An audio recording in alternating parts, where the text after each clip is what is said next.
Hello and welcome to the All the Pies YouTube channel. My name's Kev, that's Davy, and you join us the day after, the night before, when Newcastle United played Arsenal at St James's Park, even. A little bit of controversy, one or two things to unpack, There but wasn't. ultimately There came away wasn't. There with 3 wasn't. points. Well, we've got plenty to get into, so let's get straight into it. God, he scored so many goals. How you doing, Davy? Alright? All right. After yesterday, it was canny. Enjoy it. It was one of them games that a lot of people. I was getting messages from my mates. This is good boring. This like on the telly and that, and I just thought, no, it's not. This is tactical heaven for me. You know, I just absolutely loved it, and the fact that we beat them it was just brilliant. You know, honestly, Eddie Howe, I keep thinking how good he is, and he just goes higher and higher and higher and higher in my estimation. And that, so I'm ready for the day. Like ready for the day. Well, I as you know, as I mentioned in the last video, I haven't been very well. So if I stumble across my words or if I start coughing and barking, I'll mute myself. But I didn't feel well enough to go to the actual game itself, so I gave me ticket to my daughter. It wasn't her first game, but it was her first Premier League game. all right. So she was absolutely buzzing with that. But I watched it from the telly, and I don't think it was a bad watch on the TV. To be honest, I didn't think it was boring. Although it for a long time I had 0-0 written all over it. I never at one stage I think it was a boring one. But what we'll do, we'll get. These are gambling people, so no sendings off, no goals up to a point. That's why it was boring. Right, I see. The builder bets were off. Well, let's get stuck into it. But before we do, Davey, are you ready? I've already said I'm ready. I'm ready. You said you're ready. Are you sure you're ready? I'm ready. I'm definitely ready. Are you fucking ready? I'm ready. Okay, let's go.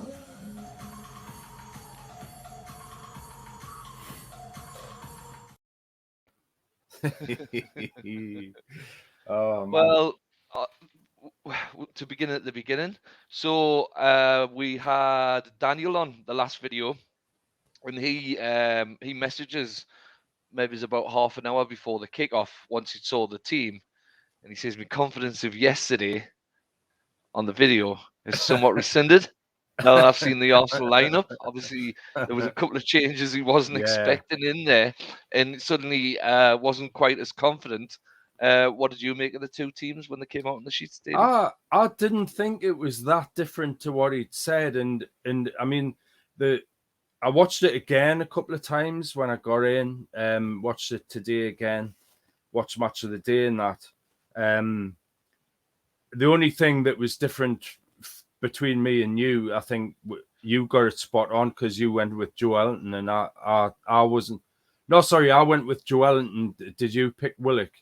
It was the other way around, wasn't it? I wasn't sure. No, we weren't sure. I said they would rest Willock just with him coming back from injury. Right. Anyway, we were basically we were nearly spot on. Pretty much. One of them was, I think it was you. But when I saw them, when I was in the ground and I saw what their team was, I thought straight away what Dan had been saying, and I thought, right, he's playing Jorginho, Rice, and Havertz, so he's going to go 4-2-1-3, and that's basically what he did.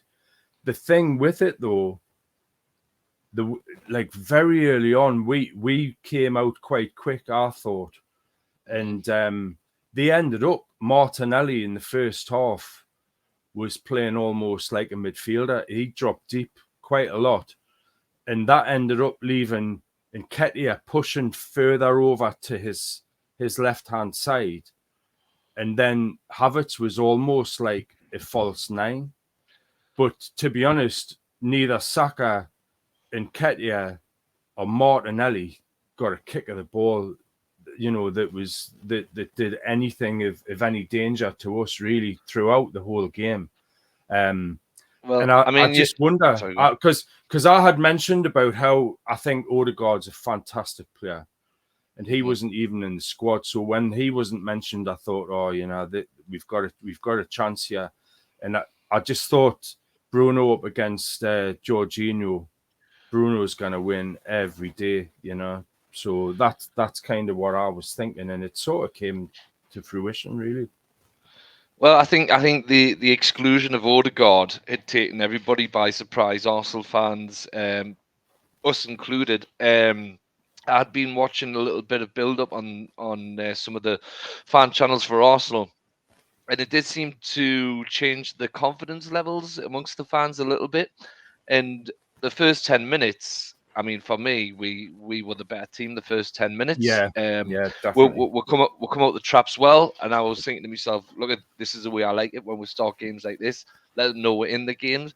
Then for about 15 to 20 minutes after that, I've got to say, Arsenal did look pretty much in control, without really doing anything dangerous. They were seeing Lions share That's the the point, ball. though. That's the point. They had a lot of the ball, but it was mostly around the back. And Rice had a lot of the ball. Rice had a decent game, but other than that, I don't think they really threatened. Especially in the first half.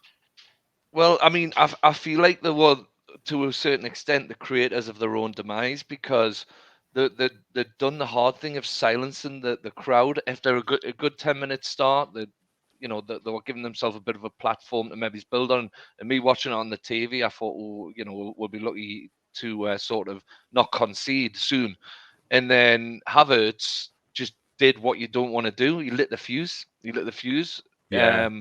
So he put a challenge. He was late on Longstaff, which Longstaff.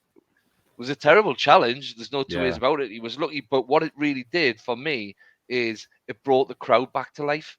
It infused the Yeah. atmosphere again, and what had been just going along steady and nicely for Arsenal suddenly became a volatile atmosphere, and it became Yeah. volatile on the pitch.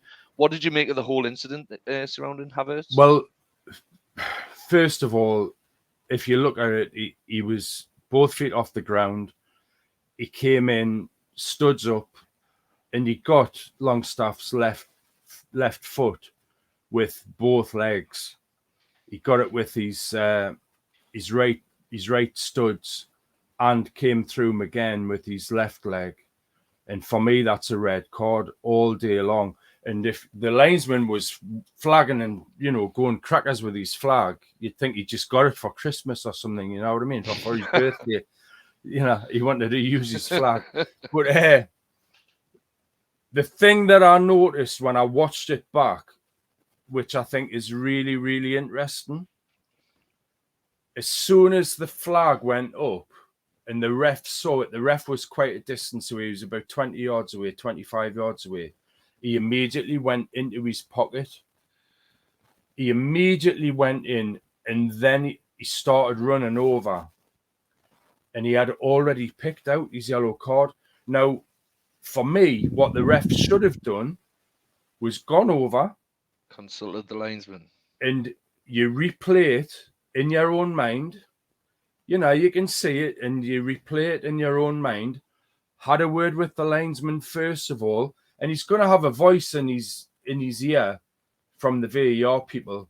And I think if he'd done that, Havertz would have went. Havertz would have seen red.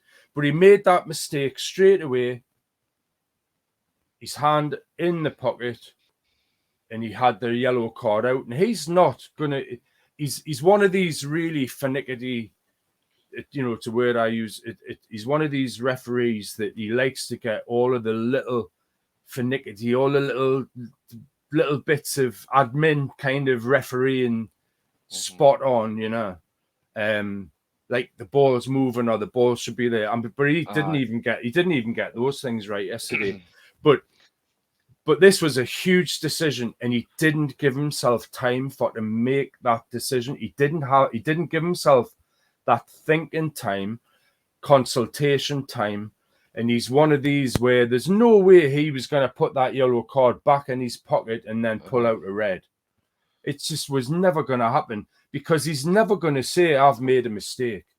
He already had it out. If you watch it again, it's the first thing he does is go to his yellow card. And I just think you're seeing it from one particular angle. He's seeing it kind of from behind Havertz. he hasn't seen the full image, the way that everybody else can see it. And that was the first thing that was wrong.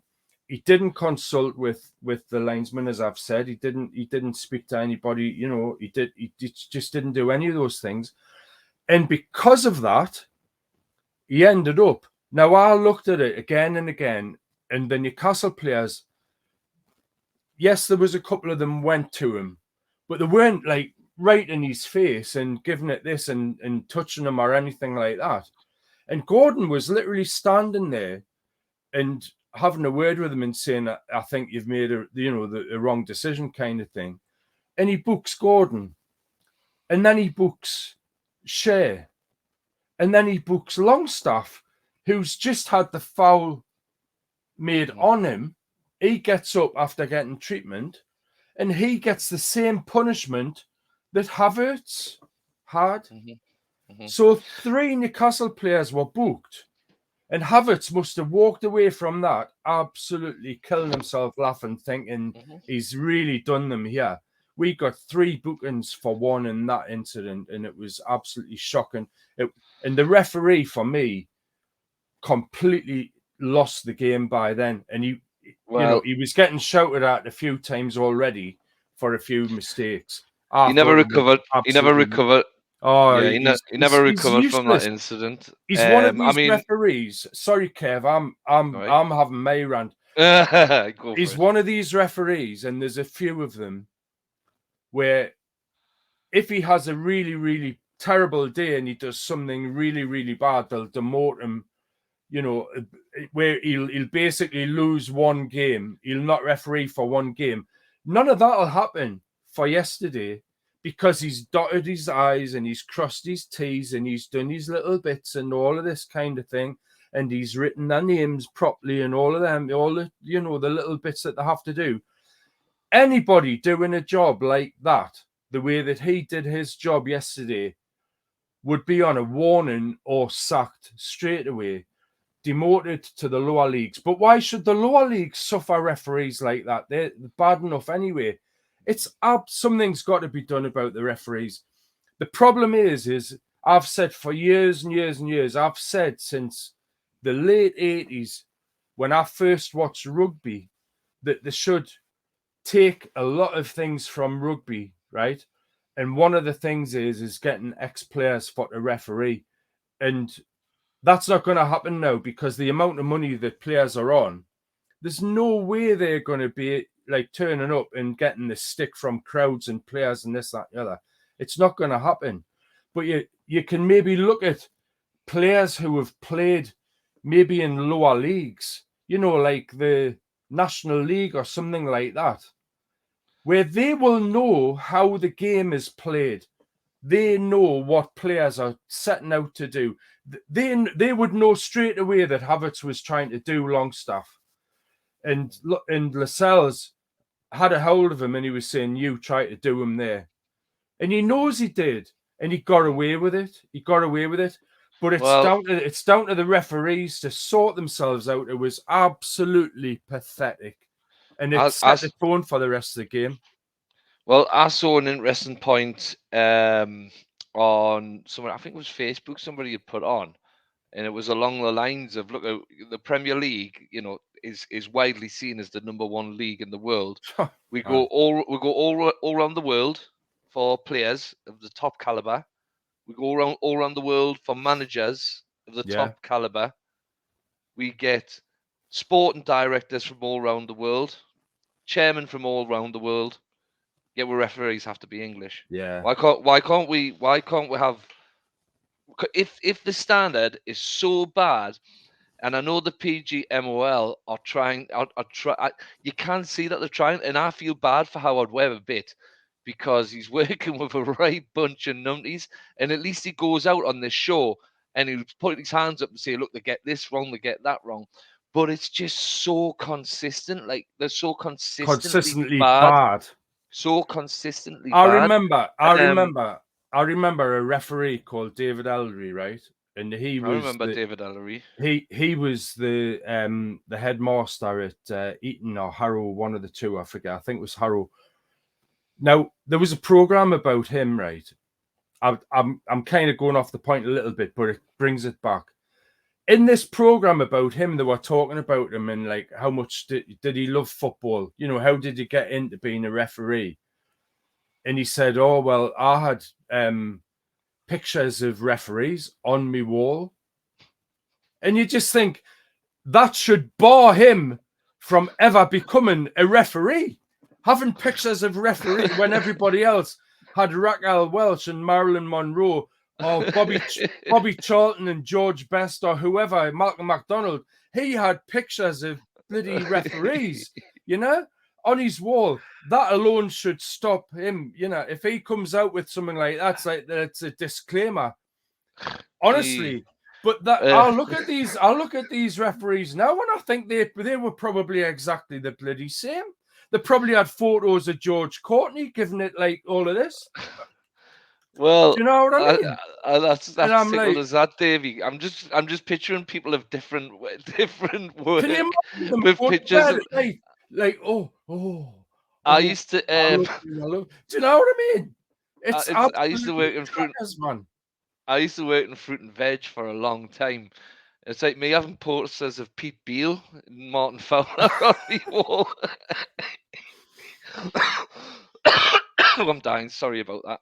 Oh, you're Well, all right. we'll bring it back into the game. So before we move on from that, I mean, what they said on Sky was probably right. It was an amber card, and how I'm inclined to agree with that is it was difficult for them to overturn it to a red card because of the They following. should bring these amber. They talk about these amber cards. Sorry, Kev, I'm butting in again, but they talk about these amber cards. I'm going to go back. He ended up Havertz with the same punishment as 3 of our players for basically having a word with the referee. They should bring in this amber card or put him on it like off for 10 minutes or something like that. Do you know what I mean? The way that they do in rugby, it's that kind of, if it's in between getting sent off and a normal yellow card. You know, if you can get a yellow card for pushing somebody. Well, I mean, I think what they mean by amber card is that if that had been given as red, they wouldn't have been able to overturn it. Yeah, They I wouldn't have been understand able to that. turn Yeah. around and said that's a yellow. I remember it's rare that happens. Trippier last season, I can't remember who was against. He got away with one where he'd been sent off, and they went, "Look, you need to look at it. That's probably not a red card."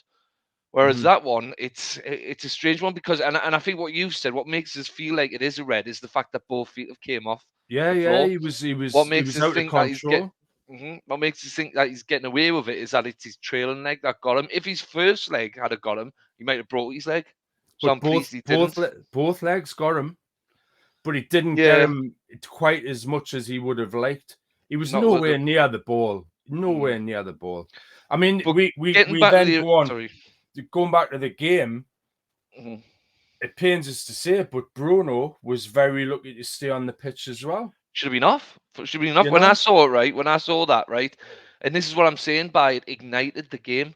Um, you know, it was just going along at a nice level for Arsenal, and then Havertz doing that just lit the touch paper, and it became a completely different game. Now, the last 10 minutes, I was really, really worrying about Bruno. It looked Yeah, like he'd lost his head somewhat, and I didn't see it. I saw him miss the challenge, but I missed yeah, that. Now, when I looked at it, I thought to myself, he's been lucky him there. yeah, And yeah, and what they've turned around and said is that because it was his forearm yeah, and yeah, not his elbow, yeah, well, I'm sorry if I'm an Arsenal fan and I'm seeing that, I'm yeah, thinking to yeah. myself, it doesn't matter whether it's a forearm or an elbow, you You hit them see, in the head intentionally. I've And I've thought about it. I know exactly what you're saying, Kev. I've thought about it, and I go back to when I played, and I go back to, you know, there's like the Alan Shearer was probably the best at it. The thing about Bruno is he's a fantastic, brilliant player, but he's got something in his mind where there's the switch isn't there. You know what I mean? The kind of like the save button isn't there, yeah, and he sees red, and that he hasn't got something in his head to switch it off. And I think Jorginho has done something off the ball to him, or you know, there's something happened between them where he, you know, they're going to be battling all the way through the game. And there were. Now, what I used to do when I used to play on the wing and play up front, and I used to get kicked all the time when I played centre forward by, big centre halves. I wouldn't turn around and smack them one or try and kick them later on. What I would do is I would try and make them look like idiots with the ball. I would nutmeg them, or I would do something, or I would try and score a fantastic goal. And I did the same when I was on the wing. Shearer used to do it. Shearer was a master at it, where he would be getting kicked all the time. And he might give a little bit of verbal to somebody, and he would give, some back every now and then, where you've got to have some strength. But he would basically score a cracking goal, and then he'd go and wink or smile at them or whatever. That's the best way to get them back, not going in and doing what he did. Because there are cameras all over the ground as well. You cannot get away with anything these days, I think the only reason he got away with it, and I honestly believe this, is that Havertz got away with his. They've probably thought at Stockley Park, listen, if we send him off here and we didn't get the referee to look at the Havertz one, it's going to cause, which it should have never been that. I mean, and I love Bruno, and I never want to see we get a man sent off. But that was a red card, that it was. He made it blatant. He didn't even try and hide it. It wasn't. It was off the ball. Yeah. It was, and I looked at that and I worried, and I thought, oh God, they're going to have a marker on him now. They're going to be watching out for him now. It's and he lost his cool a couple of times towards the end of that half. There was times where he was sort of moving the ball away and he was shouting at the ref, and you could just see he'd seen red. He'd lost it, and I think Eddie Howe probably would have been pleased just for the halftime whistle to come when it did, because it was looking a little bit like he was going to get himself sent off. When he got his yellow card later on, the player made it look as if he'd put his hand in his face, but he didn't. It was kind of there. Yeah, wasn't it? And it was kind of there. And I wondered whether there were two things: either the ref thought he'd got him in the face, or he's basically given him that one because he's seen at half time what he had done and he got away with earlier on. But the other thing was as well, Bruno nearly lost it when the ref gave him the yellow card, and he come that close to touching the ref. He puts his hand out. I saw that. Yeah, no, I was like, what's he doing? If he touches the ref at all in that movement, he's off. He's gone, and he's just got to look out for that kind of thing. Yeah, but we'll get back to the game. That's the referee and the whole thing. The linesman on my side was rubbish as well, but that's another story. I mean, we'd had one chance in the first half, hadn't we, where Callum Wilson put one just over the top. Wasn't the easiest of chances, but I think that was probably the best chance of the half.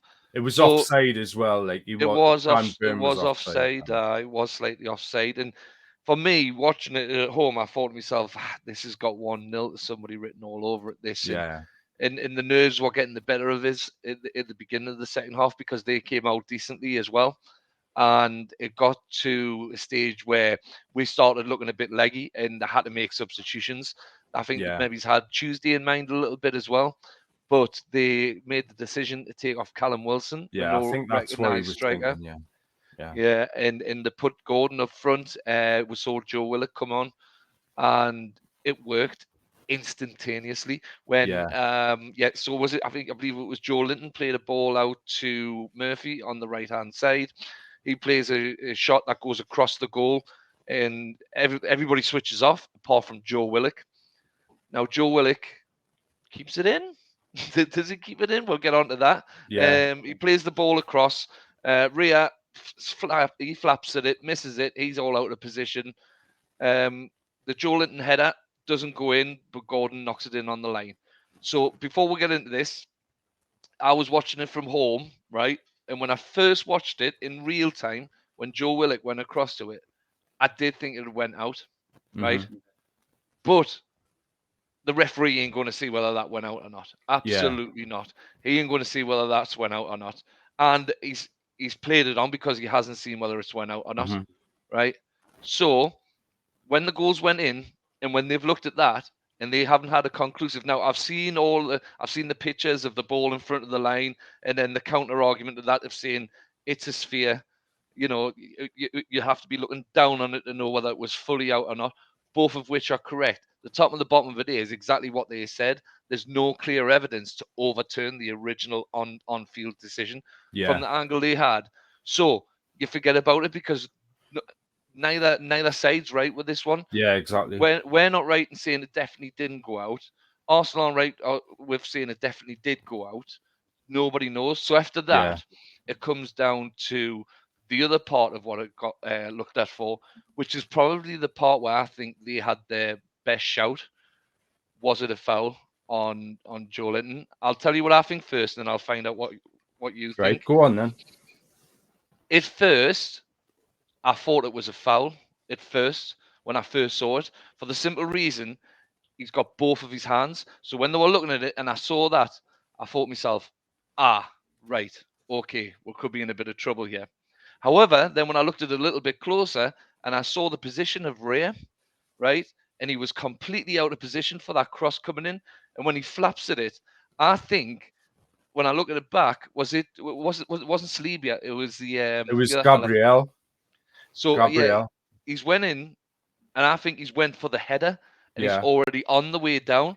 And if anything, Joe Linton's kind of fallen onto him a little bit, but he's stooping down for the header, and then he gets the slightest of touches on it, which takes it away from the header. Yeah. And that's when I thought to myself, actually, no, he was stooping down, and anyways, for a header there, he wasn't pushed off the ball. He was stooping down. What did you make of the foul part of thing and the ball going out? The ball going out, the first thing I thought of was the World Cup when Japan were playing and the circumference of the ball. You can't tell. So if you can't tell and it's that close, you have to basically say one thing or another. And thankfully, they said it was in. I tell you, the best thing about that was Joe Willock getting his leg right the way over the corner flag. Watch it again. He's got to get his leg right the way over the corner. Tucks it between his legs, doesn't he? It goes right between his legs, and I thought, oh, that could be painful, that one. But I'm exactly the same as you, and I've watched it, right? Obviously, I mean, I was in the Lees's east stand corner, so I'm quite a distance away. But at first, I thought, you just see a bit of a melee. You can see who it is, and you see a bit of a melee. And I thought, I wonder if they're going to give a foul here. When I've watched it, I watched it on Match of the Day, and they gave certain angles on Match of the Day, right? And it looks, because all you can see is the two hands going up, right?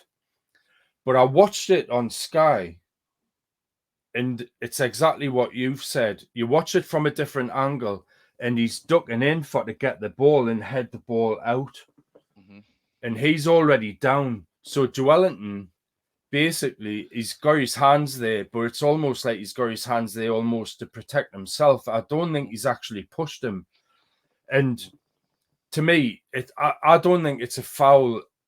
Just because it can't be overturned. I don't think there's enough there to overturn it. Exactly. The referee hasn't given it in the first place. I don't think there's enough there to overturn it. I totally agree. They give lots of fouls where players just put their hands on players, and you just think, but he's done nothing, and players go down. Liverpool are masters at it. As soon as that touch, they're just down, and I just thought it's not a foul. So basically what I thought in that instance was well done to Gary Neville for once, and Martin Keown can feck off, basically. Because Keown thought it was a foul, but he's got his Arsenal hat on. But Neville had his defender's hat on, and he's looking at it, he's saying, it's not a foul. Yeah. There's one thing that you missed from the whole thing, which set the whole thing up, which set it all up. And that is, the ball was right at the back with Shea. Mm-hmm. And Havertz started coming running at him. And Shea, you can see he's looking and he's looking and he's looking. And he sees Joelinton make a run. And there's three players that he's got to contend with. And he plays a ball that is inch perfect, that lands right in front of him. And it's just... Honestly, that goal cannot be watched without looking at his pass that sets the whole thing up. And I think Gordon had made a run off to the other side, which allowed him to come running into that space. And Shea's seen that. And the ball is amazing. And the next bit was the offside. Now, I've got a couple of things about that as well. Well, so vast. So what the official decision was is that they couldn't tell the point of contact. So it was difficult for them to give the offside. I don't think they needed to know the point of contact. No. Because, right, the point where it's either come off their player or if it's come off our player. Because there was, when I was watching it live, they did look for handball really briefly. I don't think it hit his hand. I don't think it hit his hand. It didn't. They moved on from that really quickly. But they did check it because it said possible handball on the TV. I went, so that's actually 4 things. 4 things. But for me, when it's froze, right, and they're looking at the point where they're trying to judge whether it's offside, Joe Linton's leg is out, right? So I'm thinking to myself, if they're going to draw a line from anywhere, they're going to draw a line from Joe Linton's leg at the point of contact. Well, Gordon was behind that in anyways. He was behind the play. He was behind the play. It was never going to be offside. There's a couple of things. I mean, the goalkeeper basically being out of position, that led to it being a contentious thing. Gordon's behind to start with, as you say. The other thing is, if you watch it carefully, the ball actually never goes forward from Joelinton. It goes back. So I don't know whether they've changed the rules, but can you be offside from a ball that's played backwards? They never used to be. I don't know the answer. Is the top and the bottom of that. I don't know whether that rule's changed. Well, it's the reason why you can never be offside from a corner because it's always played backwards. If you know what I mean. So it's the same. When I don't know whether they've changed the rule, but that's what it always used to be. So, but it wasn't offside. Either way. Yeah, he was behind. If they drew the lines and they drew from Joe Linton's foot, you could clearly see Gordon was behind that in any way. So it was never going to be offside. No. It was never going to be offside. Now, depending which colour glasses you look at it through, whether it be red ones or black and white ones, you can either see if you're looking through red glasses, you can see there was 3 things that goal could have been chalked off for. Or if you're looking through black and white ones, you're saying 3 times they've tried to take that goal away from her. 4 times? 4 times. 4 times they've tried to take. I think eventually they've came to the correct decision. They have. If they had originally given I think the biggest shout they had, I think the biggest shout out of all of it was the possible foul. Yeah. I think was the biggest shout they had out of all of those things. And had he given a foul, I don't think it would have been overturned. I think the foul would have stood. So again, it was, and this is what happened with a lot of these decisions. Yeah. A lot of these were really close. They were really 50-50 decisions where there's not enough to overturn. Otherwise, you're starting to sort of, I'm saying, you're micromanaging it. It took them about 7 minutes to come to the decision as it was in anyways. Ridiculous. But I thought they were going to check club colours next. Honestly, it was just ridiculous, And I honestly reckon there's an element in that with all of those things that they're checking. Yeah. I honestly think that would they have checked all of those things had it been the other way around? You don't know, do you? You don't know. I think they were looking for as many chances and many excuses to disallow the goal. And this is what I mean. But if you're an Arsenal fan, you're probably looking and going, there was 3 times they could have disallowed that goal there and they've let it go through. Yeah. So it was close. All of those things were 50-50. The ball going out wasn't enough evidence there to overturn that. The foul, there wasn't enough evidence there to overturn that. And the offside for me just wasn't offside. Offside. Exactly. So the goal stands. The goal stands. And Gordon was basically there poaching, which is he's literally minutes before being told he's number 9. Wilson's gone off. Wilson would have been gutted, mind, but he for himself. But he would have been over the moon, the same as anybody else is, for the goal. But no, he did a striker's job. He was there. but to knock it in, that's what you've got to do, you know. Well, that was it. And I mean, after the goal, I remember thinking to myself, right, okay, it probably is going to be backs against the wall for a bit here. That they are going to want to see this 1-0 out. And the feelings I'd had in the first half of thinking one goal will win it for somebody here were really. I was relieved it was us that got that goal. Put it that way. Yeah. But I was never really comfortable. Although they didn't really create much, they did go through a period, especially towards the end, where it seemed to be corner after corner after free kick after corner. Yeah. But we just defended so well, really, really well.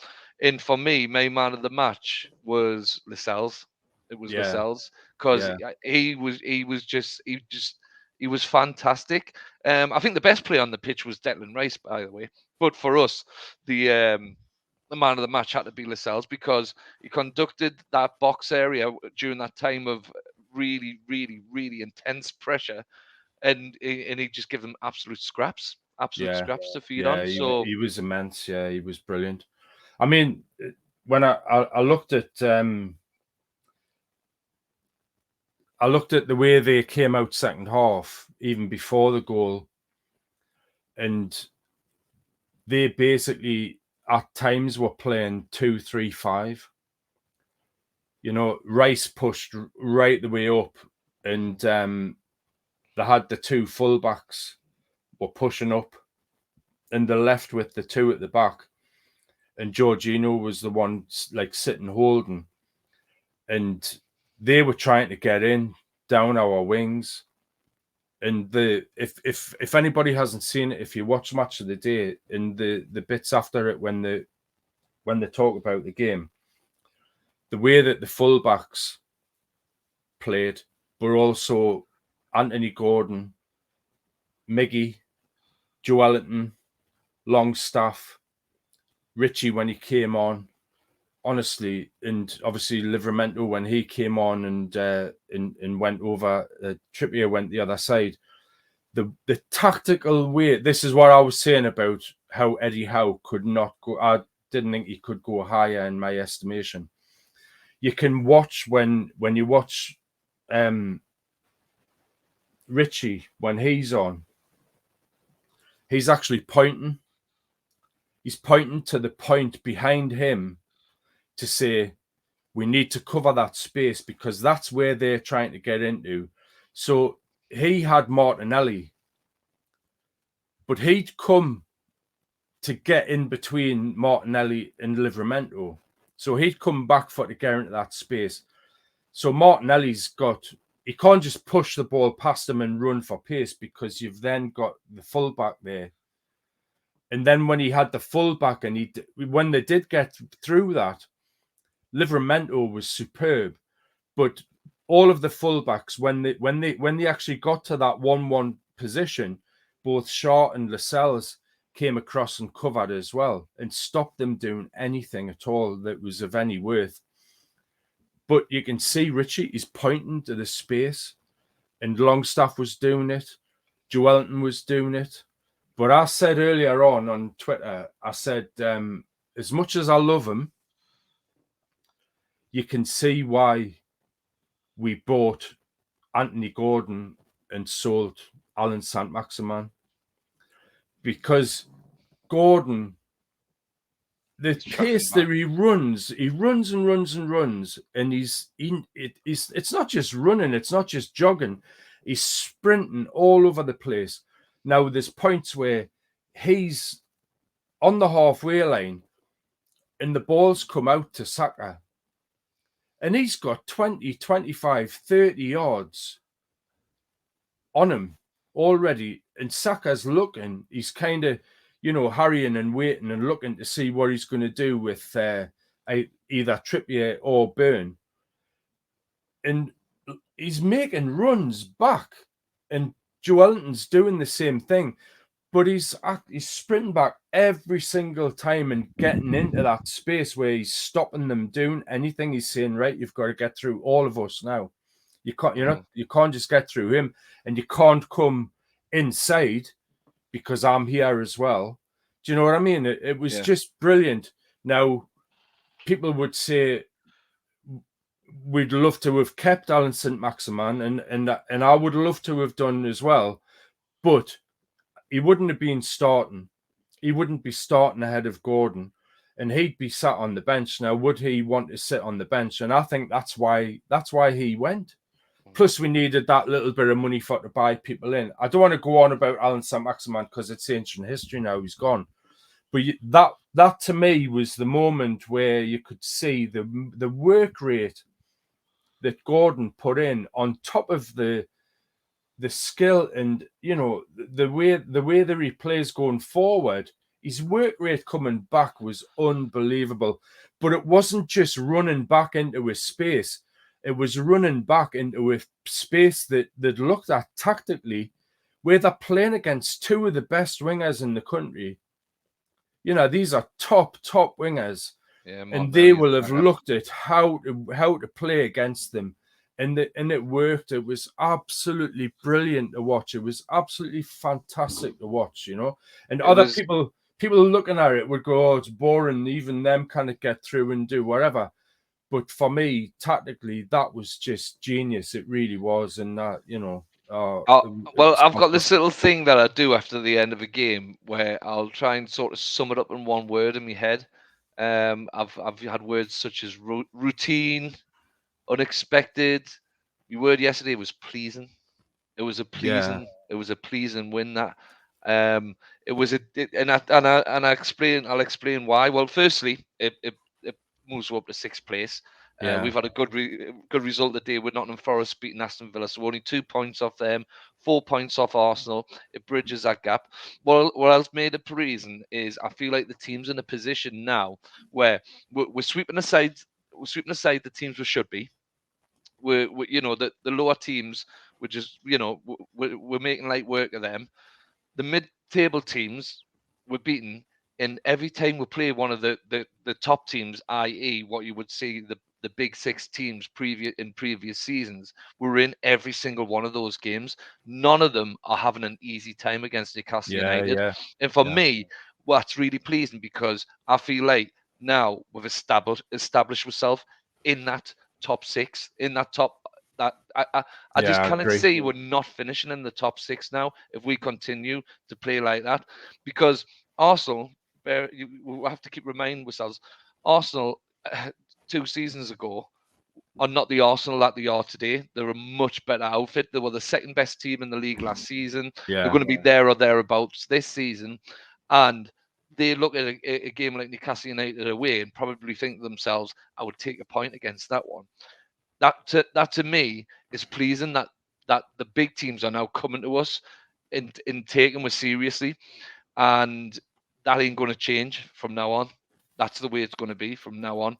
So I was really, really pleased with that. What also made it pleasing as well is that it's an excellent confidence builder again, leading into Tuesday night, which we'll touch briefly on now, because we have talked quite a bit about the game the other night, and I did want to do a little bit of a preview, but we've done preview a couple of weeks ago in terms of players, so we know what to expect. We kind of have an idea of who is going to be playing.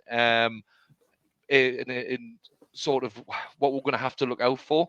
But what's going to be the difference, in your opinion, Davy, between playing Borussia Dortmund at St. James's Park and playing them in their backyard? Right. There's a couple of things. I mean, first of all, they haven't been beaten. I think, was it in the league or was it at home, since April? And they got beat 4-0 at home yesterday by Bayern Munich. Harry Kane hat-trick, wasn't it? Yeah. But the thing was, there's 2 things really for me that are pertinent for our game. They got 2 really early goals, and I think that Dortmund are completely thrown when they have to come out and change the way that they play. Now, when they played us, they almost man-marked. The kind of, I remember you saying that they don't press. They don't usually press, but they kind of pressed all over the field.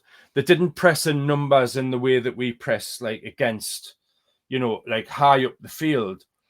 They pressed everybody everywhere on the pitch, and they did it in ones and twos, and they kind of nicked the ball.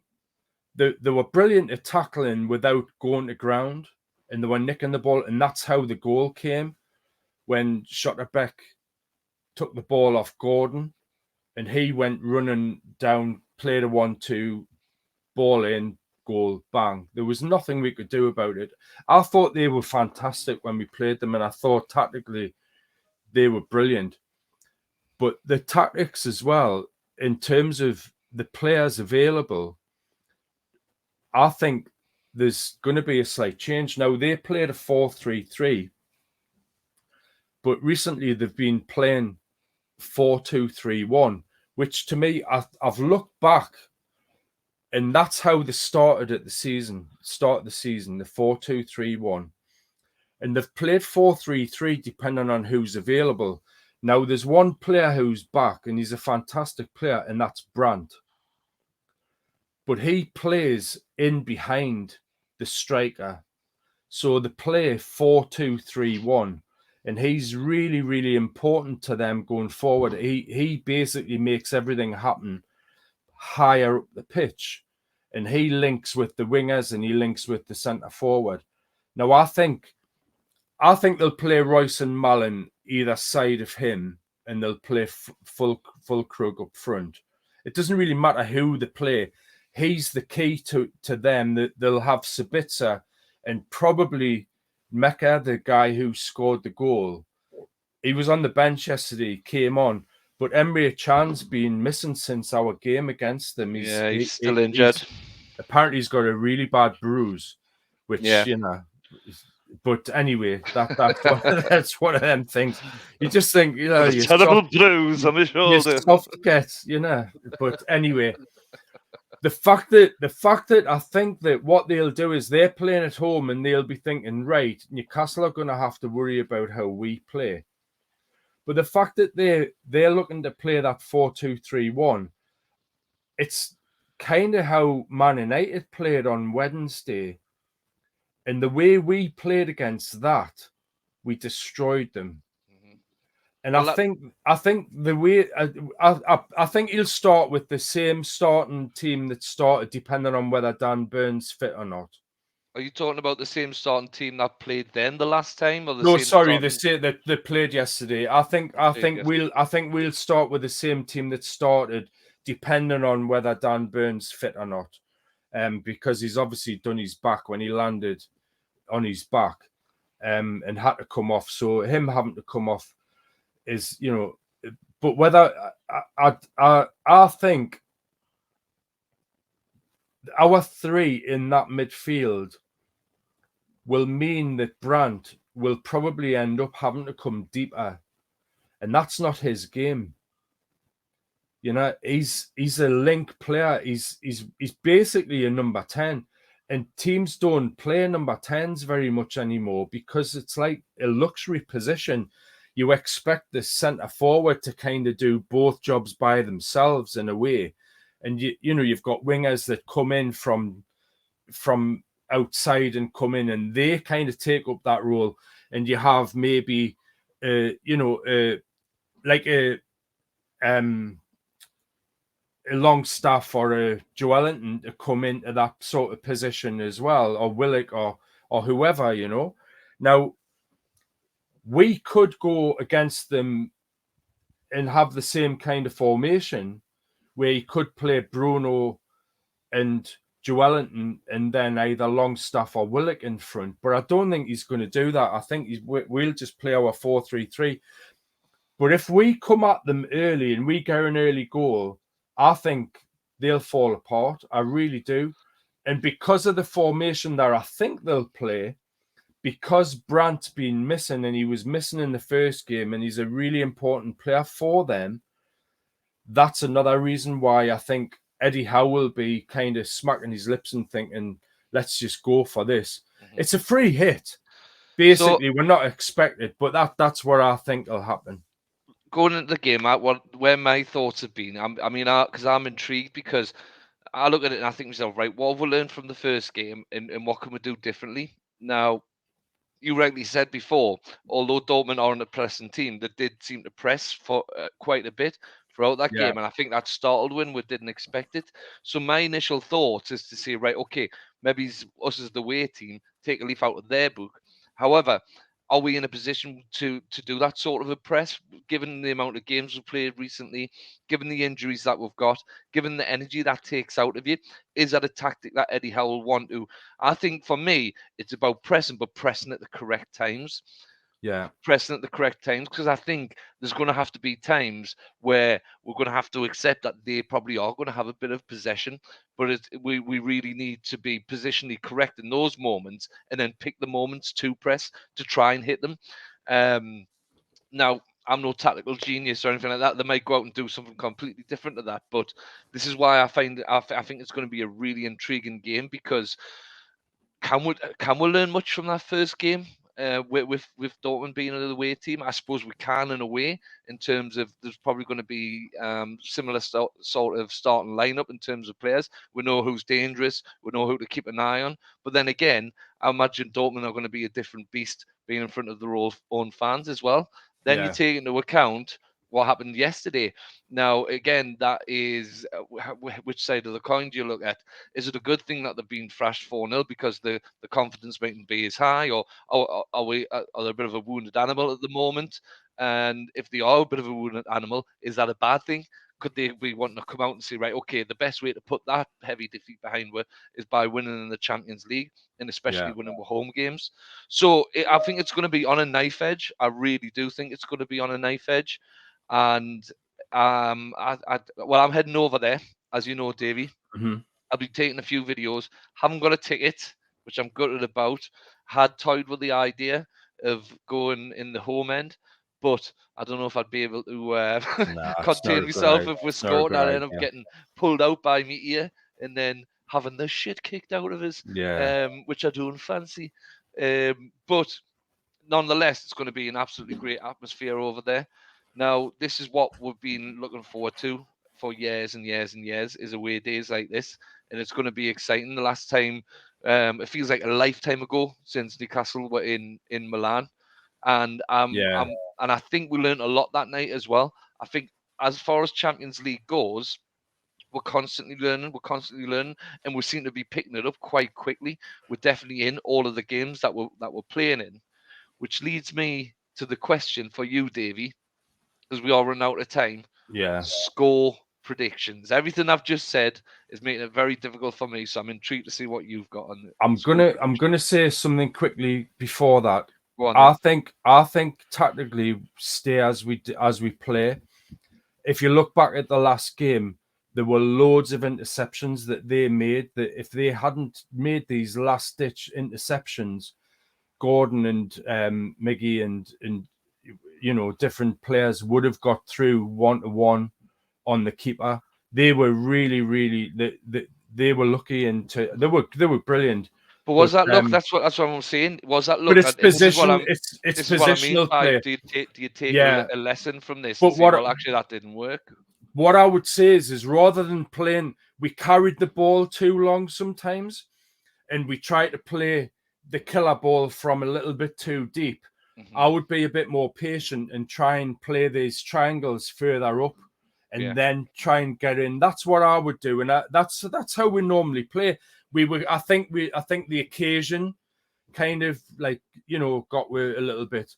But I'm gonna, because of the things that I've said, and if we play that way, which I think we will play that way, it's a free hit, I think we'll win 2-0. Very nice. Well, who's your scorers? I'm going for Wilson and Gordon. I think Well, Gordon will get in behind, and I think Wilson will get there. I just think Wilson and Gordon, yeah. I'm going to go for a reverse of the home fixture, as in we win 1-0 away from home. And for goal scorer, Bruno. Bruno. I'll go with Bruno. It Just doesn't pull matter. Just pull that out. It could be It doesn't anybody. matter. It doesn't An own matter. goal. An own goal. An accidental flap from the keeper from a corner. Anything will do. But I've got a feeling it's going to be close, and I think it could be similar to yesterday, whereas one goal could decide it.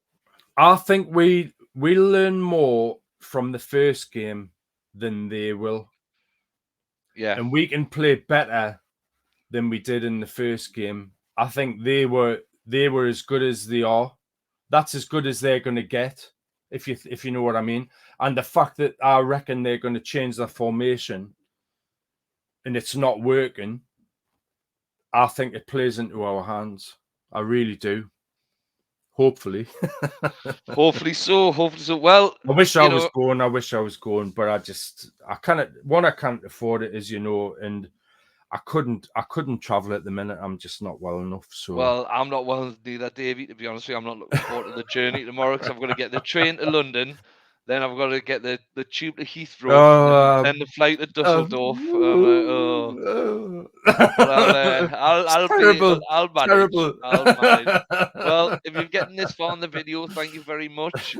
Why not give a subscribe, give the video a like, gets it out to other like-minded fans so they can also watch the content. Give us a comment with your scorers and your scoreline for Wednesday. And before we go, we've got to give Tuesday. a little... It's Tuesday.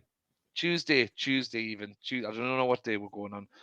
Shout out to Dan. Hey. And until next time, come on. Howie!